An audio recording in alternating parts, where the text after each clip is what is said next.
महागणपतिं मनसा स्मरामि महागणपतिं మనసా స్మరామి.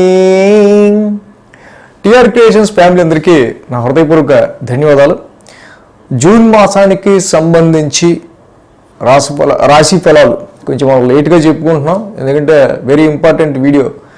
ఈ సప్తగ్రహ దృష్టి వృశ్చిక రాశి మీద చాలా ఇంపార్టెంట్ వీడియో కాబట్టి అవి చేసుకుంటూ కాబట్టి ఓవరాల్గా జూన్ మాసం మొత్తం కూడా ఎలా అవుతుందో తెలుసుకోవాలి. చాలామంది కామెంట్స్, గురువుగారు లాగా జూన్ మాసానికి సంబంధించి మాస ఫలితాలు అని. ఇక్కడ జూన్లో చూస్తే కనుక మనకి హనుమత్ జయంతి 1వ తారీఖు, మాస శివరాత్రి 5వ తారీఖు. రెండు మేజర్ ఈవెంట్స్ ఉన్నాయి. ఏదైతే చెప్పుకున్నామో సప్తగ్రహాల దృష్టి, శని, కుజ, రవి, బుధ, గురు, శుక్ర, చంద్రుల యొక్క దృష్టితో కూడిన ఈ యొక్క సప్తగ్రహ దృష్టి 5, 6, 7 తారీఖుల్లో ఏర్పడడం వృశ్చిక రాశి మీద. 15వ తారీఖు వరకు కూడా దీని యొక్క ప్రభావం అంటాం. నెమ్మదిగా 13వ తారీఖు నుంచి నెమ్మదిగా మళ్ళీ శుక్రుడు, రవి, బుధ మిథునంలోకి రావటం. ఓవరాల్గా గ్రహ సంచారం అయితే ఈ విధంగా మనకి కుంభరాశిలో శని, అలాగే మీనంలో రాహువు, మేషం స్వక్షేత్రంలో కుజుడు, రవి, బుధ, గురు, శుక్రులు ఇక్కడ వృషభ రాశిలోను, తర్వాత రవి, శుక్ర, బుధులు మళ్ళీ 15వ తారీఖు నుంచి మిథున రాశిలో, కేతువు కన్యా రాశిలో సంచరిస్తున్నారు. ఈ విధమైన గోచారం ఫలితంగా మనకి ద్వాదశ రాశుల వారికి ఎలాంటి ప్రభావం ఉండబోతుంది ఏంటి అనేది జూన్ మాసంలో మనం అన్ని రాశులకి సంబంధించి చెప్పుకుందాం. కన్యారాశి వారికి సంబంధించి చూద్దాం.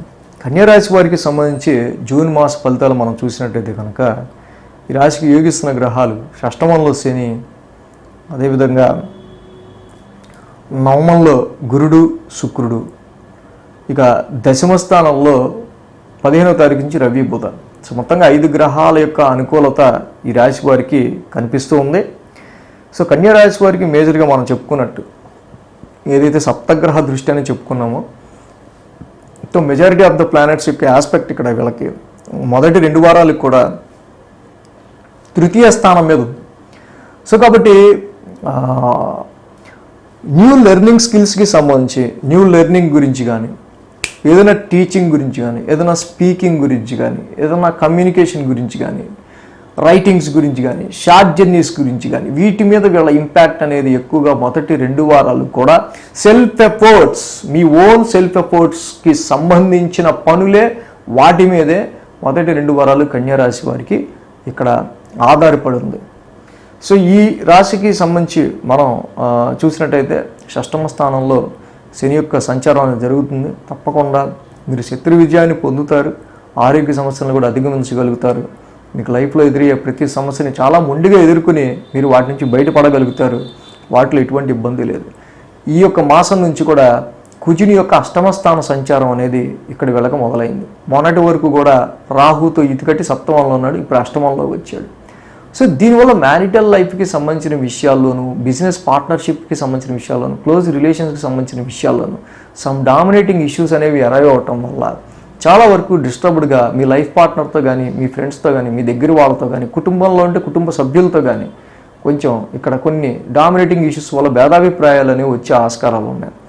అది ఇప్పుడు కొంచెం కొద్దిగా తగ్గడం, బట్ హెల్త్ పాయింట్ ఆఫ్ వ్యూలో మీరు ఎక్కువ కేర్ తీసుకోవాల్సిన అవసరం కన్యారాశి వారికి ఉంది. ర్యాష్ డెసిషన్స్ అనేవి మాత్రం అసలు తీసుకోకపోవడం మంచిది.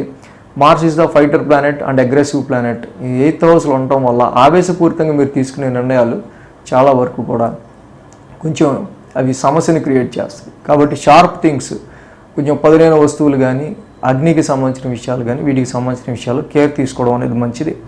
ఇక ఈ రాశి వారికి సంబంధించి చూస్తే కనుక భాగ్యస్థానంలో ఏదైతే రవి, గురుల యొక్క యుతి ఇక్కడ శత్రుక్షేత్రంలో శత్రువు ఉండగా శుక్రుడితో పాటుగా జరుగుతుంది.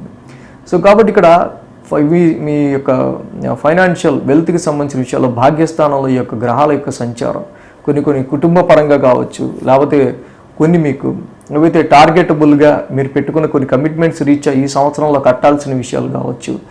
ఇక్కడ నుంచి మీ పిల్లల ఎడ్యుకేషన్ గురించి కావచ్చు, జీవితంలో ఎదుగుదల గురించి కావచ్చు, హైయర్ ఎడ్యుకేషన్ గురించైనా, ఫారెన్ ట్రావెల్ గురించైనా, లేకపోతే లైఫ్ గ్రోత్కి సంబంధించిన శుభకార్యాల గురించి, ఇలా ఏదో విధంగా మొదటి 2 వారాలకు కూడా కన్యా రాశి వాళ్ళకి ఖర్చులు ఎక్కువగా కనిపిస్తున్నాయి, తిరుగుడు ఎక్కువగా కనిపిస్తుంది.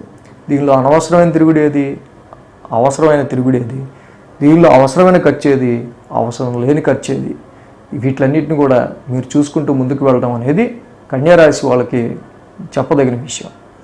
ఇక్కడ కంపేర్ టు ఈ జూన్ మాసంలో 4 వారాలతో పోలిస్తే మొదటి 2 వారాల కంటే 3-4 వారాల్లో ఈ రాశి వారికి కొంత అనుకూలమైన పరిస్థితులు అనేవి ఏర్పడే ఆస్కారాలు మనకు కనిపిస్తూ ఉన్నాయి.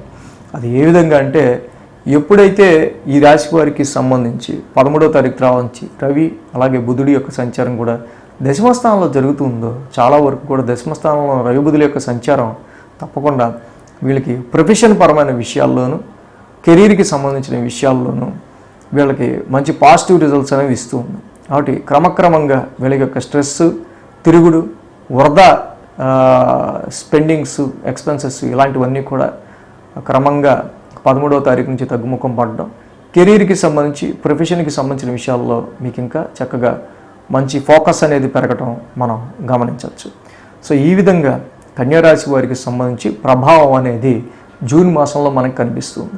వీటిలో ఏ సమయంలో ఎక్కువ జాగ్రత్తగా ఉండాలి, ఏ సమయంలో ఏ విషయంలో జాగ్రత్తగా ఉండాలి ఏంటి అనేది మనకి వీక్లీ రాశి ఫలాల్లో ఆ ట్రాన్సిట్ వచ్చినప్పుడు మనం ఫలానా ట్రాన్సిట్లో ఇప్పుడు ఈ విషయంలో జాగ్రత్తగా ఉండాలని చెప్పుకుంటాం కాబట్టి అది ఫాలో అవుతే ఇంకా మనకి బాగా తెలుస్తుంది.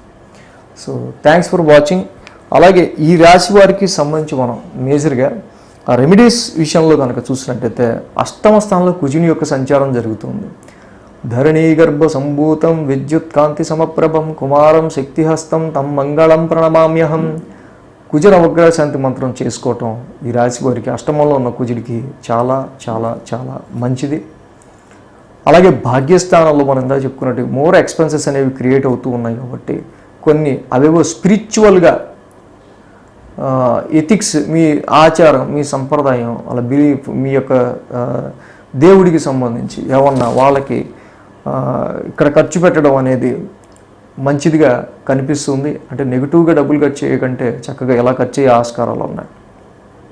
సో కాబట్టి ముఖ్యంగా రవి యొక్క సంచారం భాగ్యస్థానంలో జరుగుతుంది కాబట్టి ఆదివారం పూట తప్పకుండా మీ ఇష్టం రవికి మీరు గోధుమ పిండి, ఆవు పాలు, ఆవు నెయ్యి వేసి బెల్లంతో గోధుమ పాయాసం చేసి పొద్దున్నే సూర్యోదయం అవుతుండగానే రవికి నైవేద్యంగా పెట్టి ఇంట్లో వాళ్ళందరూ తీసుకున్న చాలా బాగుంటుంది.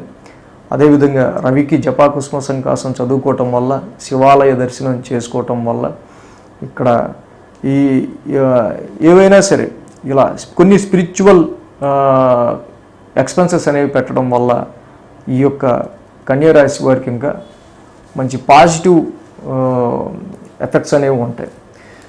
So thanks for watching TR creations. ధన్యవాదాలు.